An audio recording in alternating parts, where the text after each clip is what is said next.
I stopped the car, dimmed the lights, and waited. I checked the schedule.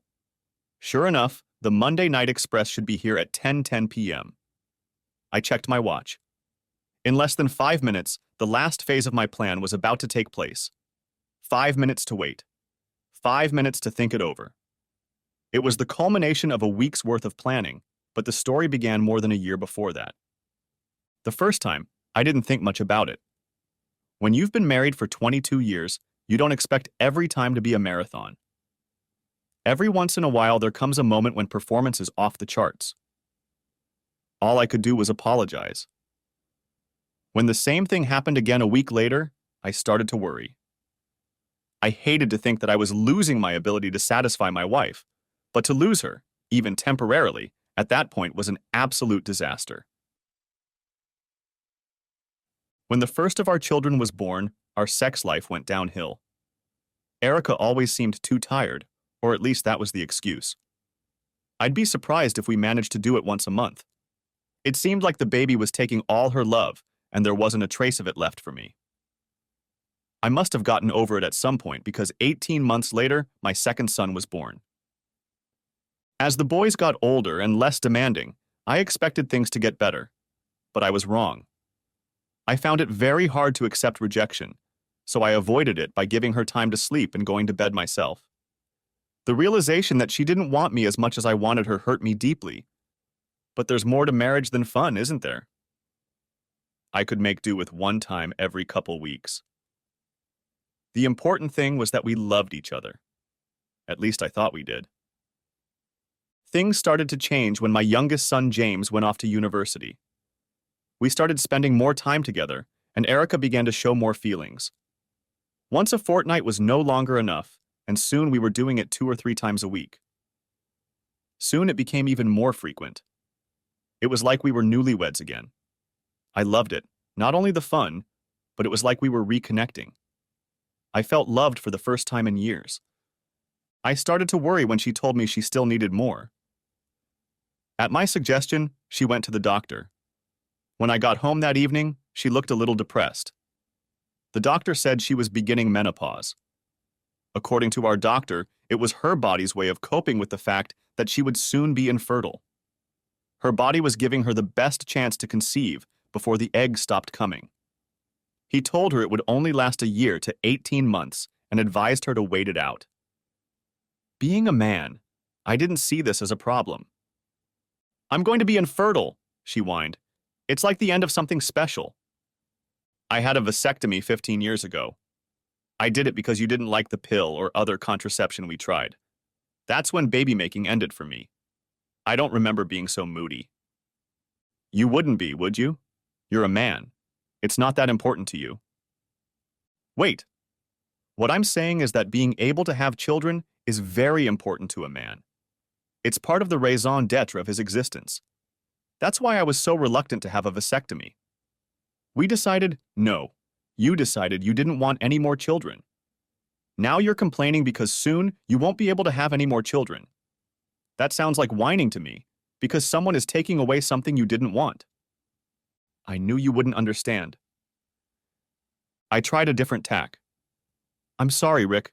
I really am, but I can see the positives. No more period pain, no more premenstrual tension. That's probably something to look forward to." He said you'll only be like this for another year. That's comforting, surely. I guess so. I hadn't really thought about it, but it seemed like such a blow at the time. I sat down next to her and put my arm around her shoulders. "You'll be back to normal in a year. Doesn't that make you feel better?" "No, not really. I like feeling this way. I told you I need more than you can give. It's not your fault you can't be with me all day. I have to do it." "It sounds like you're barely in control and you're saying you don't want it to stop." I heard an owl's whoop, and it brought me back to the present. I looked at the clock. 10:15 p.m.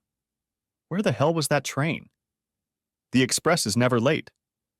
I looked back down, but there was no sign of it. The night around me was pitch black, without a single sign of a person. I felt cold. My left hand was especially cold. I could have started the engine and warmed up the car again, but I didn't want to draw attention to myself. I decided to just wait. The train might be a little late, but it would come. My worries would soon be over. My personal disaster occurred when I was trying to deal with Erica's uncontrollable libido. The first time I lost my sensitivity, so to speak, Erica understood everything. She said it was her fault I was so demanding. However, as it became a regular occurrence, she became increasingly annoyed. I planned to see a doctor, but before I made the appointment, Erica handed me a pack of Viagra. Erica, I need to talk to a doctor. These may not be the answer. Yes, but they can be. And what's wrong with trying it? If it doesn't help, go see a doctor. I didn't know enough about my problem to argue with her, and I saw the logic in her words. Our lovemaking already lacked spontaneity, and having to take the pill a half hour beforehand made it even worse. The good news was that they were working. I was even able to put up with the side effects. Every morning my face would burn, my nose would stuff up, and I would wake up with a hangover. But for a while, they helped. After a few weeks, the problem returned and I increased the dose. I got to the maximum dose, but the problem still returned. My coworkers at work knew something was wrong. You can't go to work hungover every day without people noticing a decrease in performance. I worked in the same office with the most gorgeous Cypriot woman named Eugenia Venesis. Eugenia was a beautiful woman, 5 feet tall, slender. We had been friends since I started college, and she had expressed more than once that she wanted to continue the relationship. One day she walked in and looked at me. "Kevin Johnson, when are you and I going to start having an affair?" "Don't even joke about such things." "Who said I was joking?" "I love Erica. I would never cheat on her. Besides, I can barely afford one woman, let alone two." I laughed, but there was definitely chemistry between us. At 32, Eugenia already had her own problems. Her ex-husband, Neville, had abused her and then tried to control her by threatening suicide. He was 6 feet 6 inches tall, a forward on the local rugby team, and a junior school principal. I had supported her through it all. Now she saw an opportunity to repay me in kind. "Trouble at home, Kev?" she asked. "No, what makes you say that?" "Come on. You usually hardly drink at all, and now you come here every day hungover. Something must be really bad for you to be hitting the bottle." "Look, Jean, I'm not hitting the bottle. It's the side effects of the drugs." "Then what drugs are you on?" I had to tell her the whole story. She was horrified. "She prescribed you Viagra? Have you been to a doctor? You could have a heart condition, Kevin. She could kill you. You need to stop taking them until you see a doctor." "I can stop. They don't help anymore." Eugenia hugged me tightly and made me promise to make sure I got checked out. Things were getting worse and worse at home. "I need a man, Kevin." I made a doctor's appointment the next day, but on Friday, the earliest I could make it was the following Tuesday. Erica wouldn't wait that long. That evening, I waited until she went to bed and soon followed her. I was surprised to see the light on in the other room. I was even more surprised when I walked past the door and saw Erica climbing into the empty bed. "What's going on? Why are you sleeping here? You can't do anything for me that I can't do myself. Honestly, you're just in the way. At least this way I don't have to put up with your snoring." I went to bed alone, feeling as low as it was even possible for a man to feel. I was a failure, unable to fulfill the most basic function of a man: lying in bed alone. I tried unsuccessfully to sleep. Around 3 in the morning, with her words still echoing in my head, I saw how it really was. She had told me she needed a man, and now she was pulling away from me. Was it possible that someone else was holding her, or maybe providing everything else that I couldn't? For most of the weekend, Erica stayed away from me. On Saturday, she went shopping all day, but didn't seem to buy much of anything. On Sunday, she went to church and didn't return until the evening. I should have talked to her, but I wasn't sure I wanted to know where she had been. Plus, I was very tired. I was sure she had found a replacement, and if I needed any more confirmation, it came Monday night when I found Erica packing her suitcase. "Where are you going, Rick?" "I'm sorry, Kevin, but things aren't working out anymore. I need more than you can give me, which isn't much. Don't do that, Erica. The problem is probably temporary. Things will be back to normal soon. I know it's temporary, but even when it's over, I'll still need the entertainment sometimes.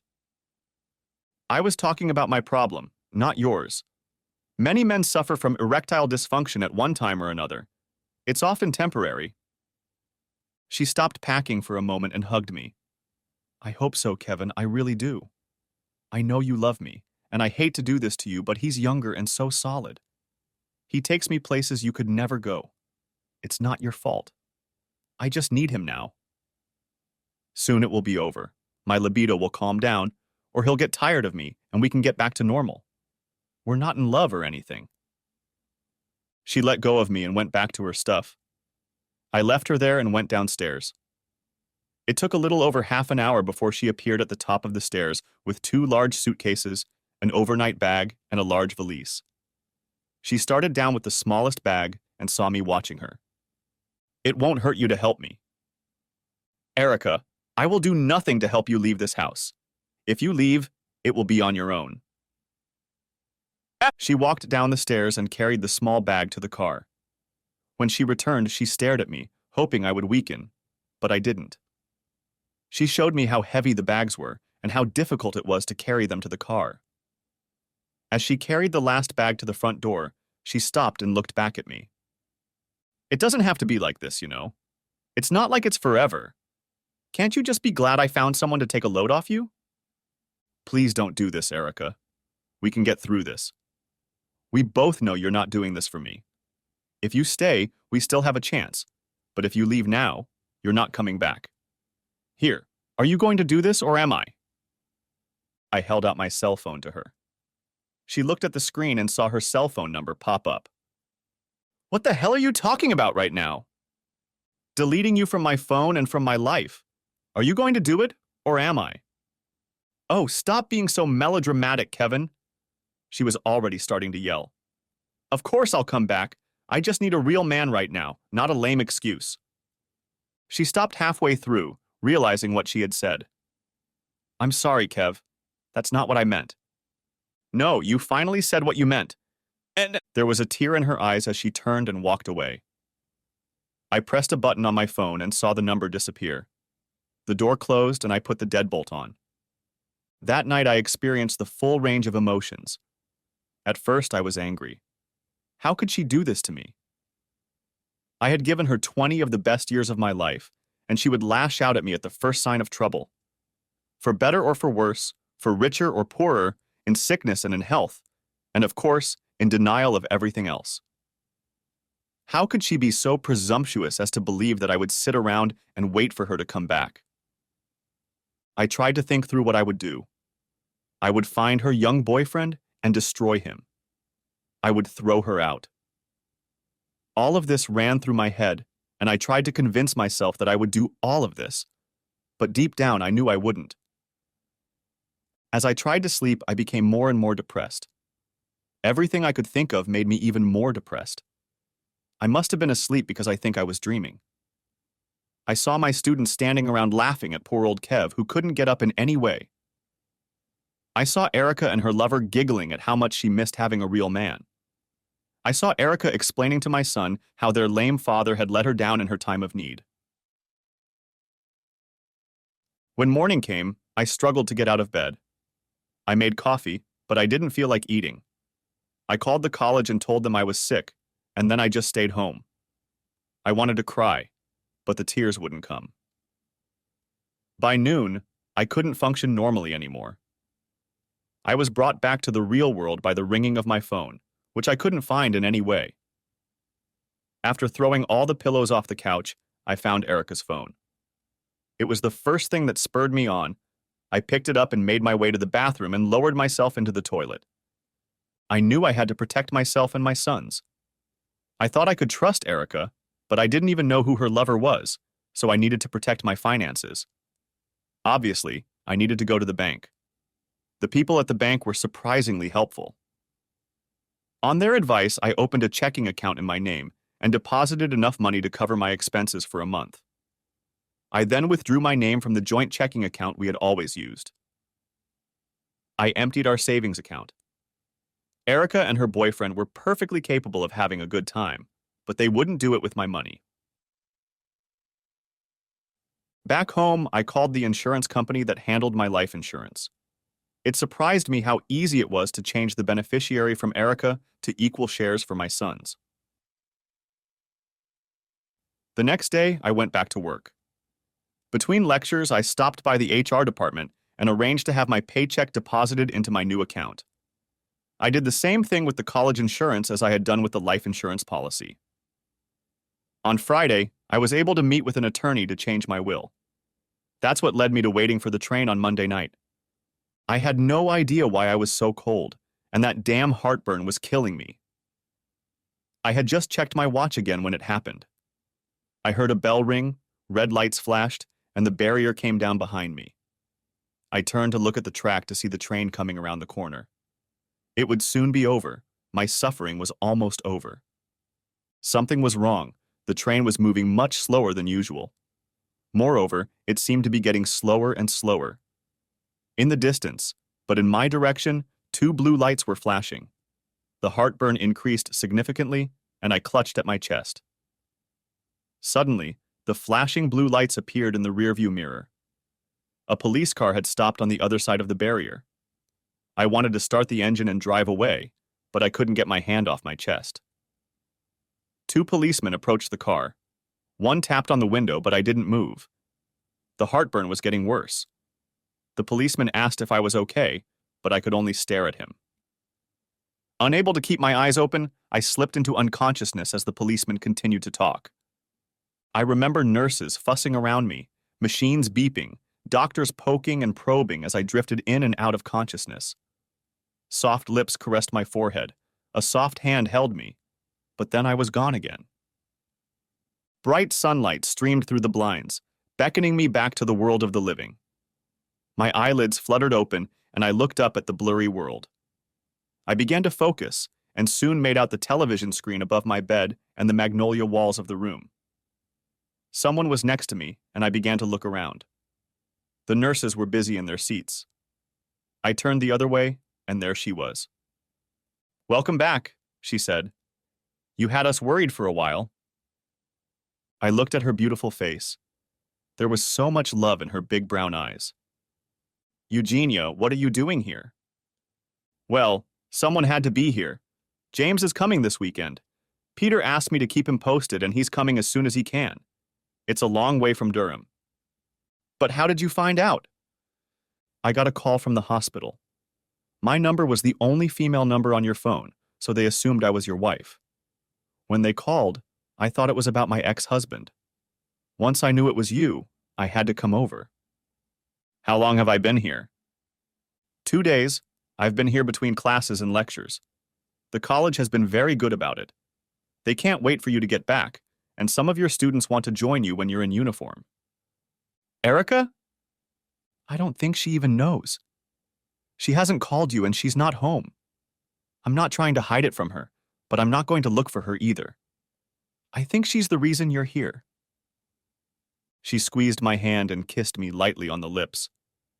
When she looked at the monitor screen, a smile spread across her face.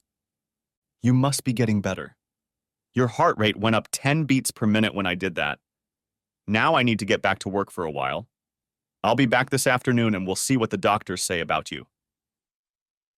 Eugenia came back to me as the lead surgeon was making his rounds after lunch and began to tell me what he had done. "You're very lucky, Mr. Johnson. Lucky that someone found you when they did, and lucky that I had a particularly rough day and was still here when you were admitted. We performed emergency bypass surgery on you. You will be in a lot of pain for a while, but everything looks good. I'm surprised at how things turned out so well. You didn't have any symptoms? You must have been in a lot of pain." "Not really, Doc. I've been having a lot of indigestion lately, heartburn, but I didn't think anything of it. At my age, you kind of expect it. I've developed shortness of breath and constant fatigue, but I put it down to a sedentary lifestyle." The doctor just shook his head. "You don't have any problems in the bedroom?" "Well, yes, but I used Viagra for that." "Viagra? Are you crazy? Who prescribed them for you?" Nobody. My wife bought them online. Damn internet pharmacies. If it were up to me, I'd shut them all down tomorrow. He turned to Eugenia. I hope you're satisfied, Mrs. Johnson. Your husband was very close to death. If he had only gone to the doctor, none of this would have happened. Wait a minute, Doc, I shouted back at him. That woman is not my wife. It's not her fault in any way. It's my fault and my wife's fault. But Eugenia urged me to go to the doctor. I was the one who saw no point in it. I know it's your duty to save me, but frankly, I wish you hadn't bothered. Eugenia's face immediately reflected anger. Kevin Johnson, how can you be so selfish? What about your family? Aren't they important at all? Nah. The boys will be upset for a while, but they'll get over it. I've provided for them. It's just money, Kevin. They don't need money, they need you. What about their children growing up without a grandfather? What about me? We all need you, Kevin, and don't you dare say he shouldn't have bothered. If you say anything like that again, you'll never see me again. She asked the doctor to speak to her alone. He looked at me for confirmation. Sure, Doc. Go ahead. You'll probably get more use out of her than I am right now, and as for my wife, you'll have to find her first. Eugenia put her hand on his arm and left with him for the room. When she returned, the anger in her eyes was still readable. She left you, didn't she? Is that really reason enough to want to die? I call that a reason to rejoice. You don't know why she left. I can't do it anymore, even with Viagra. I can't fulfill the basic functions of a man. I don't blame her for leaving. I do blame her. She left a sick man. Even if she didn't know about your heart condition, she was well aware of what ED was and what it was doing to you. All she did was escalate the situation and make it worse. And now she has gone out of her way to satisfy her selfish desires. Don't defend her to me, Kevin. I'm not ready to listen. Maybe you are, but the fact remains that I'm of no use to you now. You can't say that. You'll probably be fine when they deal with you. Most women need more than that anyway. She sat next to the bed and held my hand as she told me about everything that had happened at work. She was still there when the police arrived to talk to me. I made it clear that I wanted her to stay while I talked to them. They asked why I had stopped on the railroad tracks. I didn't know where I stopped the officer. Something went drastically wrong and I pulled over before I had an accident. I see, sir. So can you tell me why you turned off the lights? No, I can't. I guess it was habit, I guess. You know, you stop the car, turn off the engine, and turn off the headlights. You realize, of course, sir, that we have to report this to the licensing authority. You'll need a doctor's note before you can drive again. I completely understand, officer. I guess I was very lucky. Please pass on my thanks to the guys who found me.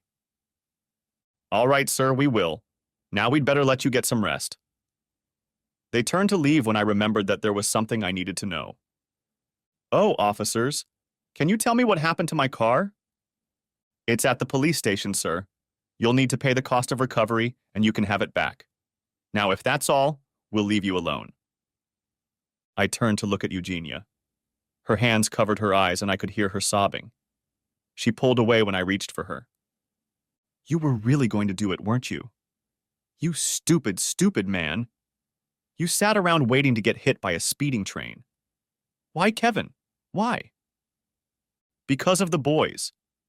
If it had been an accident, they would have gotten a much bigger insurance payout. You don't have to talk about it so mundanely. You tried to kill yourself. I'm sorry. I just can't deal with it. With tears in her eyes, she ran out of the room, narrowly missing the porters bringing in the dinner cart. That evening, Eugenia never returned. In fact, she did not return until the afternoon of the next day. When she arrived, she bestowed upon me a smile that could have melted a glacier. Don't think I've forgiven you for bringing yourself to this state without talking to me. I thought we were friends. I'm sorry, Jean. I really wasn't thinking straight at the time. You're my best friend. I should have talked to you. Is that all I am, Kevin? A friend? Right now, Jean, you're my best friend. I can't say any more than that. I'm just so confused that I'm still supposed to be a married man. Married? You still consider yourself married to her after she left you? After she made you feel worthless, she went off to find herself another guy? I'll tell you what, Kevin Johnson, there's a lot more to being a man than that. If she can't see that, then she doesn't deserve you. How long have you been here? 4 days and she hasn't even called you. She probably doesn't even know I'm here. Wake up and smell the coffee, Kevin. If she cared about you, she would have called your house, and when there was no answer, she would have called your cell phone. If she wasn't a selfish bitch, she'd know. I guess me flushing her cell phone down the toilet didn't help. Didn't help. I'm afraid it did help. It was the day after she left. It kept ringing, and when I found it under the cushions on the couch, I flushed it down the toilet. I think she must have come back looking for it. Someone was in the house cleaning last Wednesday. Tears came to her eyes, and when she started to laugh, they ran down her cheek. I'm sorry, Kevin, but that's so funny. If she's like me, her whole life will be on that phone. Appointments, birthdays, her phone book, everything will go down the toilet. You really are an evil person. She stood up and got ready to leave. I'm going home. The college will not tolerate a lack of training just because you were in the hospital. I'll be back tomorrow. Think about what I said. I watched her walk away in her high heels. The guy on the bed next to mine looked at me. If my wife wiggled her ass like that, I'd have a heart attack too, buddy. No wonder you're here. She's not my wife, just a friend. Pull the other leg, it's got bells on it. If she's just a friend, I'm a monkey's uncle. I've seen the way she looks at you. I wish she would look at me like that. Trust someone who's been there. She wants to be more than a friend, and if you don't do anything about it, you'll end up an even bigger fool than I thought. I thought about Eugenia. I definitely found her attractive, as most men did. I liked her as a person. She was fun, a little testy at times, but always funny. Was I in love with her? I didn't know. We only knew each other through work. There was a time when I helped her deal with her ex-husband, but that was 2 years ago. That was when I came closest to being a part of her personal life. Now it seemed she wanted to be a part of mine. The next day, my son Peter came over to see me. He looked more than upset. What's going on, Dad? Where's Mom? I got no answer when I called home and her cell phone went straight to voicemail. I don't know where she is. She didn't say where she was going. She just left. You mean she left you? What did you do? I told him pretty much the whole story, omitting the moment when I waited on the track for the express from Exeter. He looked shocked when it all came out. Damn it, Dad. I knew you and Mom were doing it in the bedroom. I heard your conversations at night during summer vacation. I was proud of you. I thought it was great that you still loved each other so much. Peter, things aren't always what they seem. We've been estranged for a long time. I think you boys were what really kept us together. Things have started to get better in the last few months, and it's brought us back together.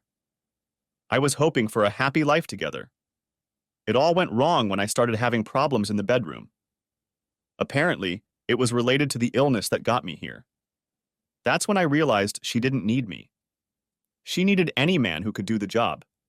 It was fine the whole time I was in demand, but as soon as I stopped coping, she left. I don't believe that, Dad. Did you try to talk to her? If she knew you were sick, I'm sure she'd be here. I can't talk to her. I don't know where she is. She hasn't made contact with me. Cell phones aren't allowed here because they think they interfere with the monitors. I've turned mine on a couple times, but the only missed calls are from you and David. I gradually turned the conversation over to Erica. I told him as much as I could about my condition and assured him that I would be back to normal soon. Before he left, I made him promise not to tell Erica about my illness. No, Dad, she has a right to know. You can't expect me to keep it from her. Okay, son, I'll meet you halfway. I won't ask you to lie to her. If she asks you about me, you can tell her, but only if she asks. I suppose that's fair enough. I got the impression you don't think she'll ask. No, I don't. She can't ask without saying she doesn't live with me. I think if she was going to do that, she would have done it by now. Peter stayed with me until noon, When Eugenia came in, I introduced her as a coworker. Peter threw me a questioning look but said nothing until she left us alone. Be honest with me, Dad. This woman, Eugenia, did she have anything to do with Mom leaving? No, I said firmly. She's my friend and coworker, and she's been very supportive of me. She was the one who called you and James. When they brought me here, I wasn't in any condition to tell them anything. Her number was the only female number on my phone. The hospital thought she was my wife, so they called her. She's been handling everything for me ever since. She's helped me a lot. But if you think she came between me and your mother, you're wrong. Now try to behave like the gentleman I brought you up to be. Peter was a little warmer with Eugenia when she returned.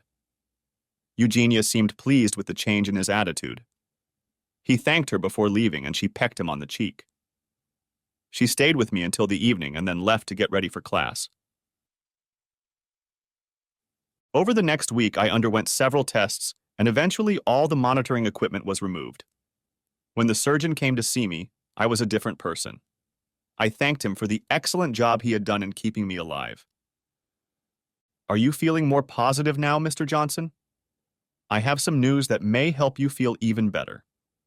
Our tests show that you have a testosterone deficiency. That's not uncommon in men your age. The good news is we can treat it easily. I can't promise anything, but combined with your heart condition, it explains your problems in the bedroom. If you fix it for me, I'll be even more grateful. I mentioned this to Eugenia when she came in that evening. She teased me, asking me if it was still working. She kept threatening to pull up the bedspread and take a look.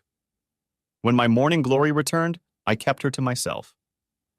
She still spent a couple hours a day with me, insisted on talking to the doctors, and made friends with all the nurses. I was a little surprised to find that I had to solve a problem for the head of the department. Eugenia was so popular with the nursing staff that they told her things they shouldn't have told anyone but relatives. Do you see my problem, Mr. Johnson? All the staff can see that she has your best interests at heart, but they are not supposed to tell her what they are doing without your consent.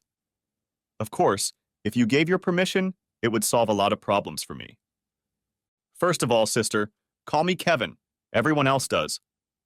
Now, do you need me to sign something, or will my verbal consent suffice? Oh no. There is no need for written consent if you agree to let her know everything. Well, sister, I would like you to treat Miss Venices the same way you treat my wife. Would that solve your problem? Yes, it would indeed, thank you. I was there for 10 days and the pain from the surgery began to go away. The doctor gave me seemingly good news, but left me with the problem. I was well enough to go home, as long as there was someone there to care for me. The problem was that I had no one. I didn't know whether I should lie and go home or tell the truth and stay in the hospital. When Eugenia came to see me in the evening, I discussed the matter with her. The doctor said I could go home tomorrow after my stitches are removed. The problem is that I have to tell them that someone will look after me. I don't like to lie. Then don't lie. But that means... She reached out and put a finger to my lips before asking a question many men would give their teeth to hear. Kevin, how would you feel about me moving in with you for a while? Jean, you know I'm not supposed to exert myself, right? She slapped my arm. Of course I know, that's why I asked. The doctor said you can go home, but only if there's someone there to look after you. I want to be that someone if you'll let me. Can you handle all that healthy Mediterranean food and me waiting for you? I laughed. Well, if it means you get out of here, I'm sure I can handle it. Good, because if everything is okay, tomorrow the stitches will come out and I'll take you home. I reached out and took her hand. Jean, the other day you asked me if you were just a friend to me. You are a friend, a very good friend, but you mean more to me than that. Right now, I'm still a little confused. The last 2 weeks have been pretty hard on me. I've been a husband for too long to think about relationships with other women.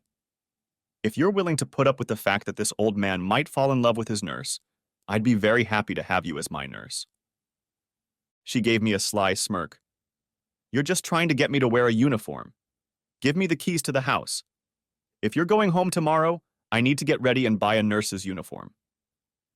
She held out her hand as I rummaged through my locker and finally pulled out my house keys. Now you just be good and I'll pick you up tomorrow afternoon. The next morning, I got out of bed and was fully dressed before breakfast. I shaved and generally tried to look as dressed up and trim as possible. The nurses were impressed and all left comments. Before the doctor's rounds, I had another electrocardiogram, which the doctor studied before turning his attention to me. He looked at my scar and listened to my chest before giving me the good news. So, Mr. Johnson, are we still positive? Absolutely, Doc. I'm looking forward to coming home. I'm told there's someone at home to look after you, so I think we can discharge you today. I should instill in you that you should take it easy for the next 2 weeks.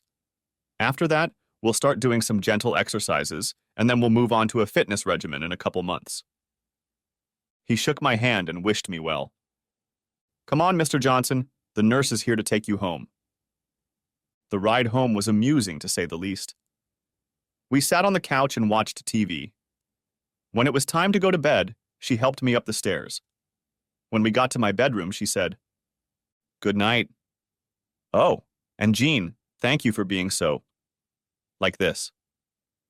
Go to bed, Mr. Johnson, before the nurse decides she knows better. As the sun began to creep into my bedroom, I felt some movement on the bed next to me. I opened my eyes, looked up, and saw a woman sitting on the bed next to me. When I was fully awake, I realized that Eugenia was sitting next to me. Good morning, sleepyhead. Time to wake up and smell the coffee. To make it easier, I made it, so sit down and enjoy it. I rose to a sitting position and took the cup of coffee she offered. One of the things I really missed in the hospital was a good cup of coffee. This is actually really good. I was half expecting Greek coffee, full of sugar and dirt on the bottom. I've worked with you for 6 years now. I think I know what kind of coffee you like. She set her cup down and turned to me. She ran her finger over the scar. It's healing nicely, but it still looks a little angry. After breakfast, she gave me a quick kiss. In the morning, I typed up my email and was about to make lunch when the doorbell rang. I opened the door and saw Alan and Daniel, 2 of my best students, standing on the doorstep holding 2 pizza boxes. "Pizza delivery!" they shouted as I looked at them in surprise. "Come on, Kev. Let's go make some coffee and get some lunch." I refilled the coffee maker, turned it on, and all 3 of us sat around the table eating slices of pizza. "Eugenia gave us instructions for you not to do anything," said Daniel to me. "Yeah, you've been hiding things from us, Kev," joined in Alan. "You 2 have something going on, don't you?" "Come on, guys. A gentleman doesn't talk about things like that."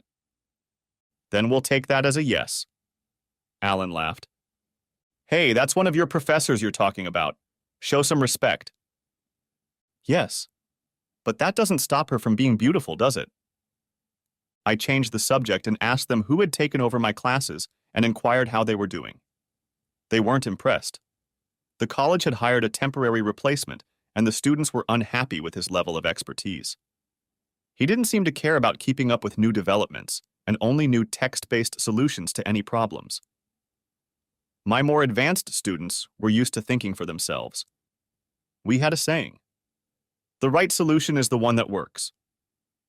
I made a mental note to contact the department chair and suggest that he assign and review the assignments. The idea that my students could be penalized for knowing too much was unacceptable to me. Kev," Daniel said, "I don't suppose you're going to let us drop in here for informal classes from time to time. We'll bring lunch and grab a beer." "I don't see why not, Dan. It would be the perfect job. I'll only teach students who really want to learn, and they come to me on their own. What could possibly be wrong with that?" "Well, the fact that I don't get paid is a bit of a hindrance." "Oh, but it does. I'm on sick leave, so I'm paid to the fullest." "Is it okay if we bring a few more people with us next time?" That's how I came to be in charge of the unofficial college application. Within 2 weeks, I was busy 3 days a week. Eugenia wasn't too pleased when the girls in the IT class started coming to me. Being at home all day, I didn't use my cell phone too much, so I left it turned off. At Gina's suggestion, I let the answering machine answer my home calls. She didn't want me to rush to the phone and discover it was a call from the marketing department. Peter and James knew that as soon as they started talking, I would answer. However, one or two of the callers were just grumbling in frustration or trying to talk through the machine. The evening after the boys arrived, she cooked me a wonderful carbonara, and after dinner we cuddled on the couch. When I went to bed, she walked me to the bedroom door. The temptation was too great for me. Would you like to come over to my place tonight? Oh, Kevin, you say the most romantic things. I take that to mean no. Are you kidding? I've been wanting an invitation like this for a long time. She took my hand and led me to my room. It doesn't take much imagination to figure out what happened later. The next morning, I was awakened by the sound of a knife against a cutting board coming from the kitchen. Soon, Eugenia appeared in front of me with 2 cups of coffee in her hands. She sat down next to me. I've liked you since we started working together. I fell in love with you when you came with me to move all my stuff out of the house we shared with Neville. I thought I was going to die when he started threatening you, but you came between us and told him to act his age and not his shoe size. He was much bigger than you and very strong, but you stood up to him and he backed down. He didn't dare hit me. He would have lost his job and never been able to work in education again if he had been convicted of assault. Yet most men would have backed down, but not you. You ignored all the taunts and accusations and told him to speak up if we took something we weren't entitled to.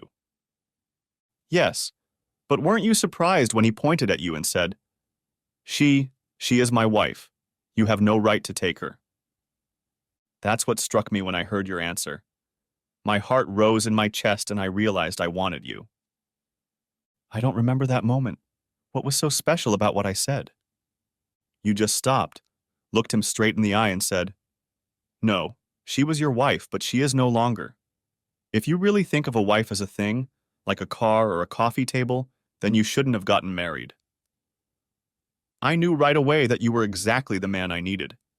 Smart, kind, loyal, brave, more than handsome, and respectful of a woman for her virtues.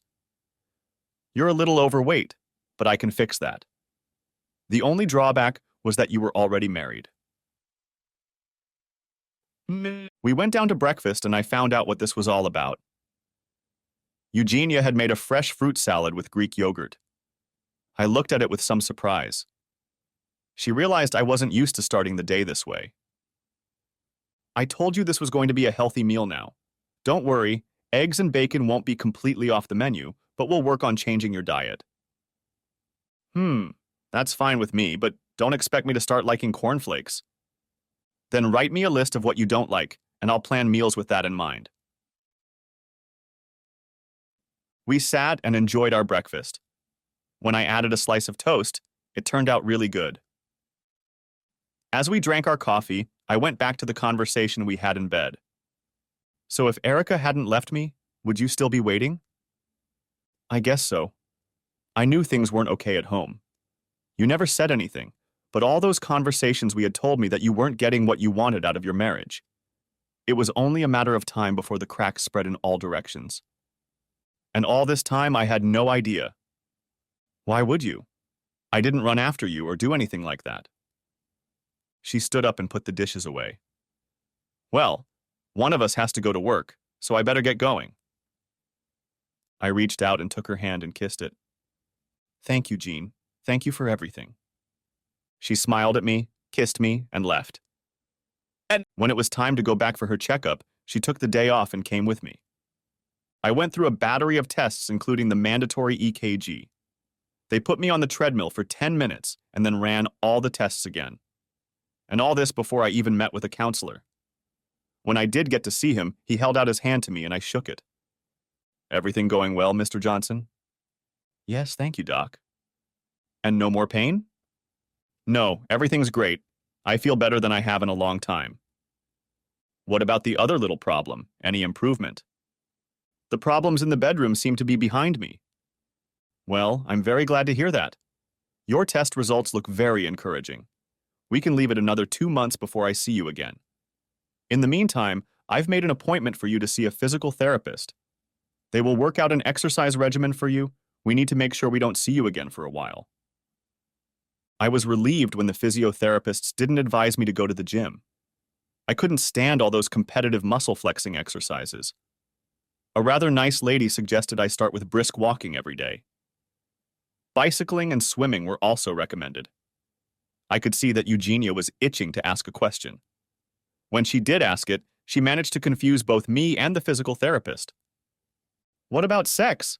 she asked. The poor girl's face turned bright red and she coughed. "Well, it's good exercise," she said, regaining her composure. "As long as it gets your heart going for 5 minutes or more. Leave it to me. I'll make his heart work." The girl smiled at her. "Yes, I'm sure of it." On the way out of the hospital, Eugenia put her arm around my waist and pulled me to her. "See," she said, "I'm going to be so good for you." The weeks that followed my trip to the hospital were some of the happiest of my life. Eugenia picked up my car from the police station, and after receiving a letter from my doctor, I got my license back. Getting my car back was more of a consolation, as I started leaving it in the garage much more often than before. I'm not sure exactly when it happened, but within a few weeks I started looking at my watch, waiting for Eugenia to come home. In the evenings, we would go out for a walk instead of sitting in front of the TV. On Saturday mornings, we went swimming. It was one of the exercises I always enjoyed. Erica always hated swimming. She was afraid her head would go under the water. I stopped going because, as with many things, it's not much fun alone. Eugenia was the complete opposite. She wasn't afraid of anything. She loved being in the water and couldn't wait to splash me when I came up. "See, I told you. I told you I would make you love me." She was right. She had really gotten through to me. I realized why I couldn't wait for her to come home. I felt better than I had in years. Her smile warmed me. It had been so long that I had forgotten what it was to be in love. But in the pool that Saturday morning, I realized that I was. With my new love, my personal college to keep me busy, and a new level of personal fitness, I was on top of the world. The boys would soon be coming home for the summer, and I was busy getting the house ready for their arrival. Friday afternoon, I was busy decorating. I had just finished applying gloss paint to the wood trim when I heard someone trying to open the front door. I got up, dipped my brush in white spirit, and went back to the door. She started cursing when I opened the door. "Hey, Rick, what brings you here?" "I live here, but what are you doing home?" "I'm on sick leave, and to correct your statement. No, you don't live here. You used to live here before. You left, remember?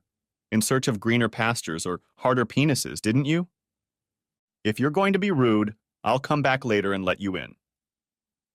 "You won't do that with those keys. I changed the locks." "You did what? Why did you do that?" "I told you I'd be back. And I told you that if you walked out the door, you wouldn't come back. I think that was easy enough to understand." "Kevin, please, can we go inside and talk about this?" I opened the door wide and she picked up her suitcase. I started to close the door. "The suitcase will stay there. You can go in, but you can't go back in." As she walked in, tears came to her eyes. We walked to the dining room, and I motioned for her to sit down. When I sat down, the coffee maker was already gurgling. "So, Erica, what did you want?" "I came home. The doctor was right. My libido is starting to decline, and now I can cope." "That should be comforting to whoever you get together with." Tears began to flow and black mascara ran down her cheeks. I realized for the first time that she had put a lot of effort into looking good for this meeting. I poured coffee, brought her a cup, and sat down across from her again. She wiped her eyes with a napkin. "Why are you doing this, Kevin? It's not like you. I hurt you, and I deeply regret it. If I had reasoned straight, I would never have done it, but my hormones were in control. I love you. I know you love me. Can't we just work on putting this behind us?" "You're wrong on both counts. You don't love me. Maybe you did once, but not for long. As for my love for you, I loved you, I really did." I unbuttoned my shirt, exposing the scar on my chest.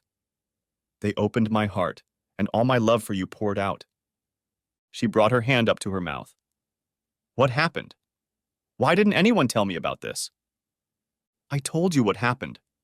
They opened my heart, brought me back from the brink. I'm sure the hospital wanted to call you, but we had no idea where you were. If you had tried to call here, I would have told you. Face it, Rick, you were too busy to worry about me. No, it wasn't like that. I lost my cell phone, and when I bought another, all I had was this damn machine. Your cell phone is always off, and the girl at the college switchboard just says she won't answer your number. And here I thought you were just distracted by some idiot. Stop it, Kevin. You talk so dirty. You could have at least told the boys. You don't think they had a right to know you were sick, do you? Eugenia told them. Peter even came to visit me in the hospital. So why didn't they tell me? I would have come if I had known. I asked them not to tell you unless you asked about me. I guess you never told me. I couldn't. I didn't want them to know what I did. Well, they know I told Peter everything and James called me to ask about it. I don't believe you. I don't believe you told them everything. What about your little problem? Did you tell them about it? I told them everything, even that I was a lame excuse for a man. No, they'll hate me. How will I be able to face them when they get home? That won't be a problem. You won't be here. I heard the sound of a key in the lock, got up, and walked out into the hallway. The door opened and Eugenia walked in. When she saw me standing at the door to the dining room, she ran down the hallway, jumped up, and wrapped her legs and arms around my neck. I missed you. Did you miss me? Of course, but we have to behave. We have a guest. She looked across the dining room. It's not a guest. It's your wife. Erica sat with her mouth open, barely containing her amazement. Eugenia swung her legs off the bed and stood with her arms around me as Erica regained her composure. What the hell is she doing here and why does she have a key? She lives here, which I can't say about you. Erica wasn't about to give up. She looked Eugenia straight in the eye as she fired the first volley. Thanks for looking after him, dear, but you can go home now. I'll take it from here. You see, Kevin has a little problem that he obviously hasn't told you about. You'd better get back to your boyfriend. I'm sure he can take much better care of you than Kevin can. I think Kevin has everything I need. Thank you. Erica was taken aback for the second time. Eugenia only smiled at her. Well, I guess some girls have it and some don't. I'm going upstairs to change. I'll leave you to deal with everything here. With those words, Eugenia turned and ran up the stairs. A surprised expression appeared on Erica's face. Are you fully recovered now? I'm recovering, but things are better in the pants department than I can remember. So, as you can see, you don't belong here. But I love you, Kevin. Can't we go back to the way things were? I can be a better wife, I really can. It's too late for that, Rick. You couldn't love me and do what you did. Why don't you go back to Mr. Stiffdick and let him make you happy? This set off another fit of crying. This time, very deep sobs and a mass of tears. I brought her some tissues, and as the sobs subsided, she wiped her eyes. So what happened? I asked. Surely Stiffdick will be glad to have his buddy back. Erica sat up, shaking her head. I can't come back. His wife is coming home. So he's a married man. What made you do it, Rick? What made you sleep with a married man while his wife is away? She started sobbing again. I didn't know. He told me she left him, but now I know she's in New York for an internship. She's coming home on Wednesday. I was so stupid, and now I've lost everything. Not quite everything. You seem to have a secret bank account. Oh yes, I discovered it when I was separating our finances. There was £5,000 in there, and only you can touch it. Today had been a day of surprises for Erica. She had no idea I had split our finances, much less discovered her stash. I've been saving money for our 25th anniversary. I wanted to take you away for the holiday of a lifetime. Well, that's never going to happen now, so maybe you should use some of that money as a deposit on an apartment. You have a good job, so you shouldn't have any trouble finding a place to live. Now that's another problem. I lost my job. One of the trustees came and caught us doing it in my office. They considered it a serious breach of discipline, and I was fired. The fact that Ron was one of our parents made it worse. My God, Rick, it's us men who have to think with our little heads. So, let me get this straight. You lost your job, Stiff Dick kicked you out, and you decided to come back to me. Hey, no, I was planning on coming back to be here for the boys when they came home. Well, that's not going to happen now. Why? Don't do this to me, Kevin. They are my boys. You can't forbid me from seeing them. I'm not trying to forbid you from seeing them. You can see them anytime you want, just not here. There's no place for you here. You made your choice, Rick, and you ran away to be with Stiff Dick. But this is my home, too. You can't kick me out. I didn't kick you out. You left of your own free will. There's just no room for you here now, or at least there won't be in a week. But I have nowhere to go. I thought for a moment. I couldn't really throw her out on the street, could I? How could I stand up to James and Peter if I did that? Obviously, I had to do something. I'll tell you, Rick, you can stay for 6 days. You can sleep in Peter's room. In those 6 days, you'll find somewhere to live. And move out. Once you have a place to live, the boys can come to you whenever they want. A look of relief appeared on her face, and I could even see the beginnings of a smile. It disappeared with my next sentence. Under no circumstances should I give you the keys. If you leave and there's no one here when you get back, you'll have to wait for our return. Is that all right with you? I guess it will be. Okay, how much for dinner? I told her what I'd offered Erica, but I needn't have bothered. She'd pretty much heard everything already. She set to work making a delicious moussaka. Even Erica complimented her on her cooking. After dinner, I took Erica's bag to Peter's room and left her to unpack. When our normal routine broke, Eugenia and I settled down on the couch and watched TV. Erica went downstairs, but after a while decided to go to her room. As soon as she left, Eugenia whispered in my ear, "I have something special for tonight." And what would that be? I realized, took her hand and led her into the bedroom. There we got down to it, and after a while we fell asleep. Waking up the next morning, I went to the bathroom. As soon as I got out of the shower, there were raised voices coming from the kitchen. I opened the bathroom door to see what they were talking about. It wasn't clear enough to see what was being talked about, so I moved to the top of the stairs. "You're wasting your time," Erica said. "He loves me. He's invested 20 years in me, and we have 2 sons. He can't turn his back on that." "Why not? I mean, you loved him." "Oh," said I to myself on hearing this. Eugenia really knew how to hit the sorest spot. It was only an outburst. He'll forgive me eventually, and when he does, you'll be history. What makes you think he'll be able to forgive you? You turned your back on him when he needed you most. He'll forgive me because he loves me. I had already reached the end of the stairs when I heard a slap. As I, still drenched in sweat, walked to the kitchen, Erica jumped out of there. I grabbed her arm. "What the hell is going on?" She didn't say anything, just yanked her arm out and ran up the stairs. I walked into the kitchen and saw Eugenia rubbing her cheek. When she came over to me, her tears came to her eyes. Is it true what she said? Will you forgive her and take her back? Yes and no. What kind of answer is that? I pulled her against me, causing her robe to become wet. I lifted her chin and kissed her gently.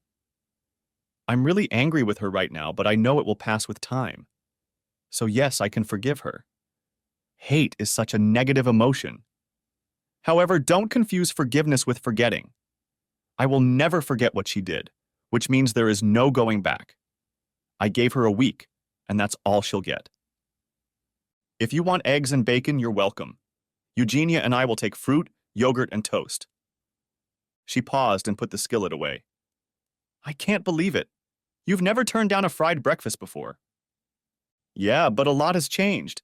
I like the idea of staying alive better. Look, I'm sorry about earlier. I was a little annoyed after your performance last night. You didn't have to rub my nose in it. I really don't know what you mean. Of course you do. All that yelling last night. You're not telling me that's normal. Eugenia is quite loud, but maybe last night she screamed a little louder than usual, but it doesn't matter. Your behavior this morning was outrageous, and I will not tolerate it.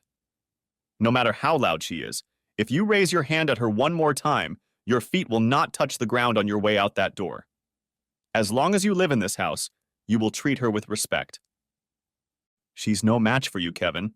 How old is she? 30? She'll want a family, and you can't give her that. She knows everything, and if we decide we want a family, I'll get a vasectomy. Eugenia returned, and we had a very relaxed breakfast, after which I reminded Erica that she needed to get busy finding a house. You can't do that, Kevin. I own this house as much as you do. You can't kick me out. You want half the house? Divorce me. That's not a problem. I had a financial audit done as soon as I got out of the hospital. That's how I found out about your secret account. You can get half of what we were worth at the time. All you have to do is divorce me. I can't do that. I don't believe in divorce. Till death do us part, that's what we promised. You also promised to keep yourself only for me. You didn't have much of a problem with that. If you want a divorce, there should be a divorce. I certainly won't pay for it. You'll have to go against your so-called principles. Please don't do this to me, Kevin. I've already made up my mind. If you want your half, divorce me. In the meantime, you need somewhere to live. Of course, she didn't just go and find an apartment. It got to Wednesday and she still hadn't found anything. All the offers were too expensive, too far out of town, or just not a good fit. She was stalling, trying to find a reason to live in a house when the boys came home. I wasn't surprised, and Wednesday afternoon we looked at an apartment that definitely fit in her price range. She told me she liked it, but she couldn't afford to put down a deposit and furnish the apartment. I kept it from her that it was Eugenia's apartment that we had decided to rent specifically. As soon as Erica came up with reasons to say no, I changed the game. I'd call Eugenia and pretend to negotiate. Eventually, we even dropped off some of the furniture, including Eugenia's bed. Thursday night, we moved Erica's stuff into Eugenia's old apartment. Friday afternoon, Peter arrived home first. He gave me a hug as he walked through the door and then gave Eugenia a peck on the cheek. Did you hear anything about Mom? Yeah, she slept in your room until yesterday afternoon. She came home? After what she did to you, she just came back? Yeah, and expected me to act like nothing happened. She didn't expect me to tell you. She expected me to act like everything was normal. You know, Dad, I find it hard to believe she's the same woman who raised me. How could she have changed so much? She hasn't changed as far as you're concerned. Her world still revolves around you and James. I'm the one she has a problem with. To be honest, my wants and needs haven't mattered to her for years. I didn't notice. I started out giving in to her because I loved her so much. Later on, I did it to provide myself with a peaceful life. I didn't want you to grow up fighting with your parents, so I let things go, letting her act in her own way. I realize now that I was slowly destroying what little respect she had for me. Peter hugged me again. There were tears in his eyes. I'm so proud of you, Dad. Both of us, James and I. But you did everything wrong. We saw what was happening. We wanted you to persevere and get your way. But you never did. I was addicted. I loved her, and you boys so much I would have given anything to keep what I had. Like an addict, I had to hit rock bottom to force myself to change. I certainly reached it, and once there, the only way back was without your mother. James came home the next day. I was expecting a phone call asking me to pick him up from the station. This time, he got a lift from a pretty girl in an old Vauxhall Nova. I opened the door and gave him a hug. His first words surprised me. Eugenia came out to greet him. She stood on tiptoe and just had time to kiss his cheek. Hi, James. It's so nice to finally meet you. James took a step back from her. So you must be the Greek whore my mom told me about. James, I shouted. You seem to have forgotten your manners. I suggest you go back and get some. He turned to me and a smile slowly spread across his face. Sorry, Dad. Mom called me last night and told me you kicked her out and replaced her with some Greek whore. According to her, your heart attack is something and nothing. Definitely not something to worry about. I couldn't resist making a little fun of it. He put his arm around Eugenia and kissed her cheek. Hello, Eugenia. It's a pleasure to finally meet you. Thank you so much for taking care of my father. He looked back at me and studied my face. That wasn't funny, was it? I'm sorry, Dad. No. James, it wasn't funny, but it does give me some thoughts. I want you both to go and see your mother. You may not agree with what she's done lately, but she's still your mother. For 20 years, she's done a damn good job of raising you. They spent the first week with me before starting summer work. I know they visited their mother at least once. Once they started work, I didn't see them much. More often than not, they were off somewhere, but they assured me that they saw Erica once a week. Eugenia and I took a little vacation. 3 weeks in Cyprus, of course. I met the whole family, and I mean the whole family, uncles and aunts, grandparents, cousins and cousins. They threw 2 parties in our honor, and I had to learn how to dance. Eugenia had a great time once she managed to stop the pestering from her relatives about my marriage. At the farewell party, her father and brother took me aside. Both men clapped me on the back, but the sudden change in conversation caught me off guard. I love you, Kevin, her father told me. I love you like you're my own son. Giannis, he loves you like a brother. My Eugenia, she loves you with a passion that you Brits will never understand. But I tell you this, if you hurt my girl, I will kill you. That's right, Giannis, isn't it? Giannis nodded his head. Oh yes, we will kill you, but not now. What about Neville? I asked. He hurt her. I'll tell you this, if he ever comes to Cyprus, we'll kill him, her father said. My brother works in airport security. If he comes here, I will be informed. Giannis agreed. If we go to England, we'll find him and kill him. He clapped me on the back again. We don't talk about it anymore. Now we dance. Go, go. The bouzouki band started playing a tune I only know as Zorba in Greek, and we went back to the dance floor. With our arms around each other's shoulders, we danced.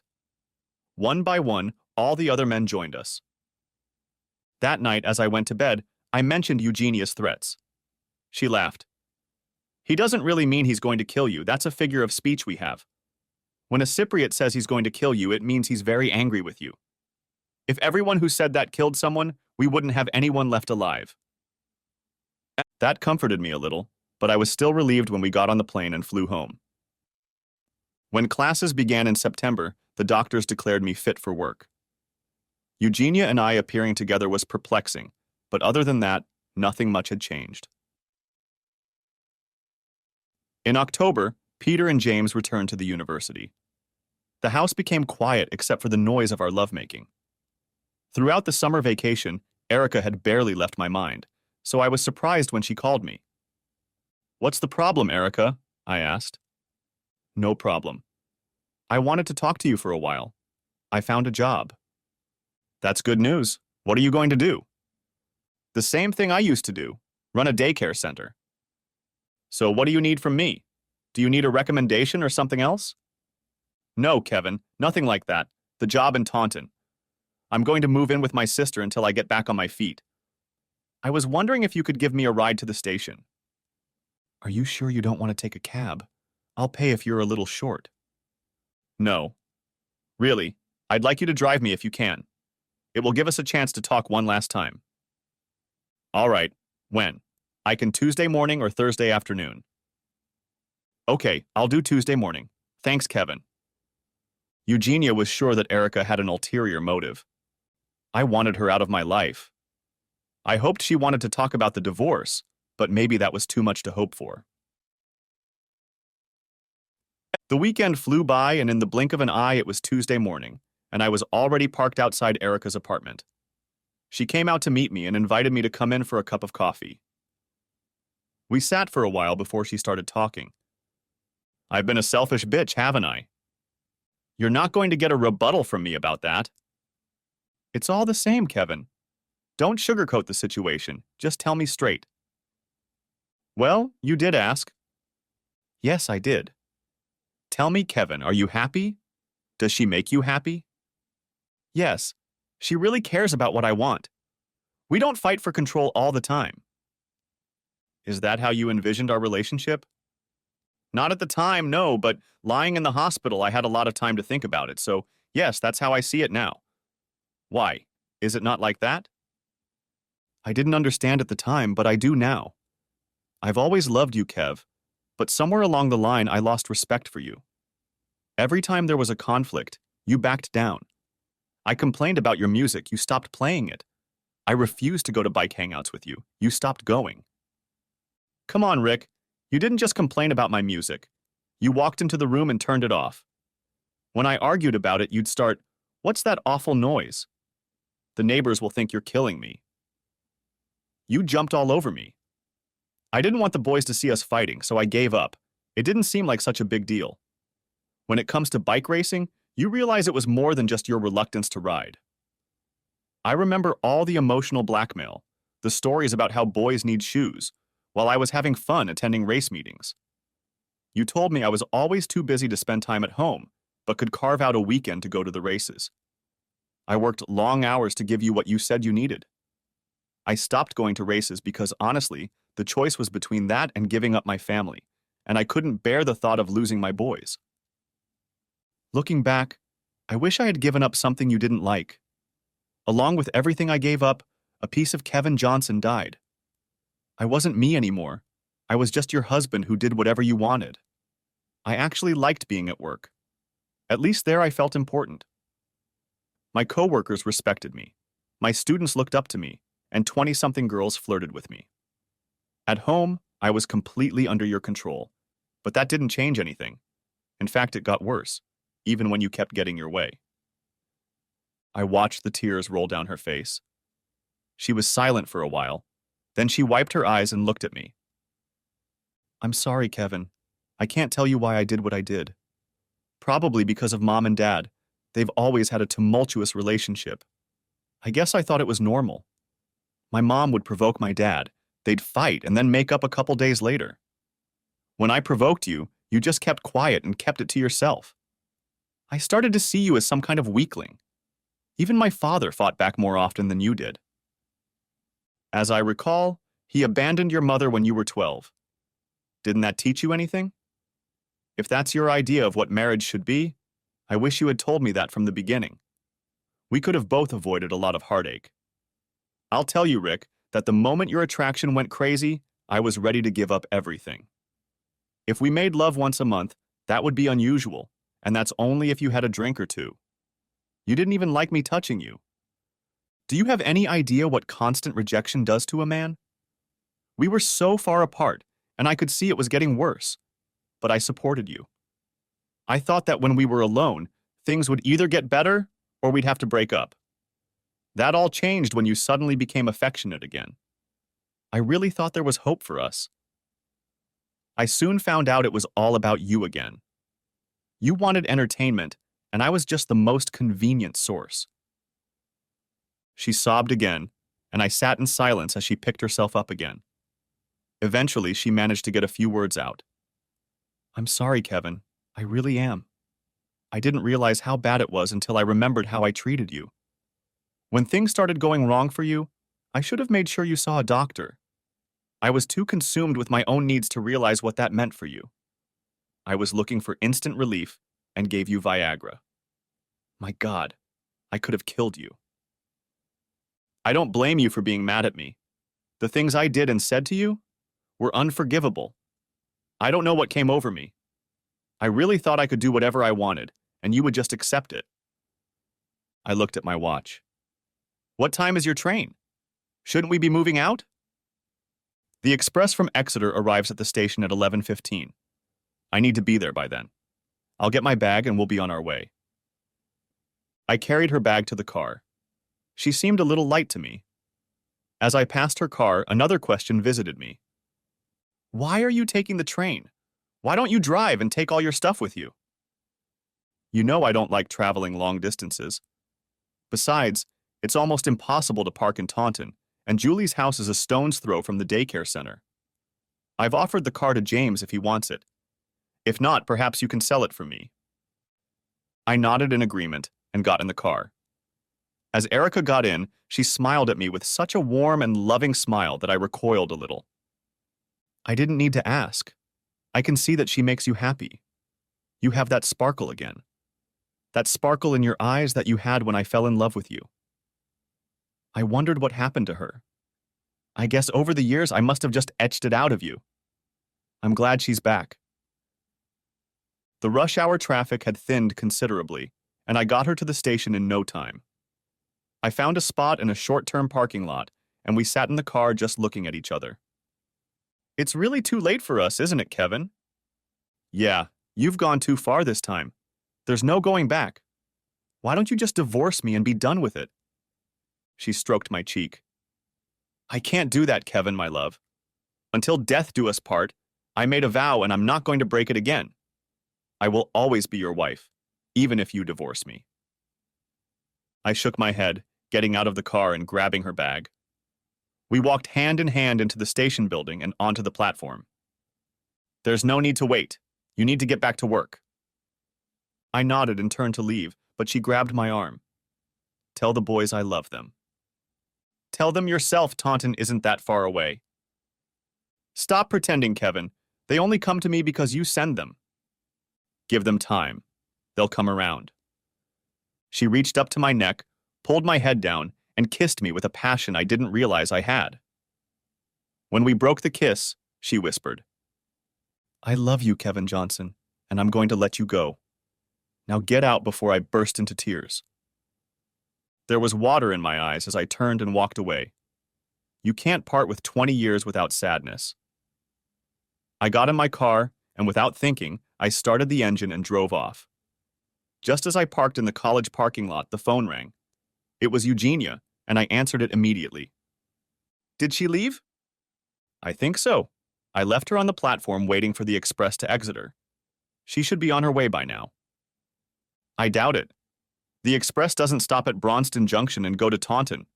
Are you sure that's the train she was taking?" "Well, she said it was the one she was waiting for." "Oh my God."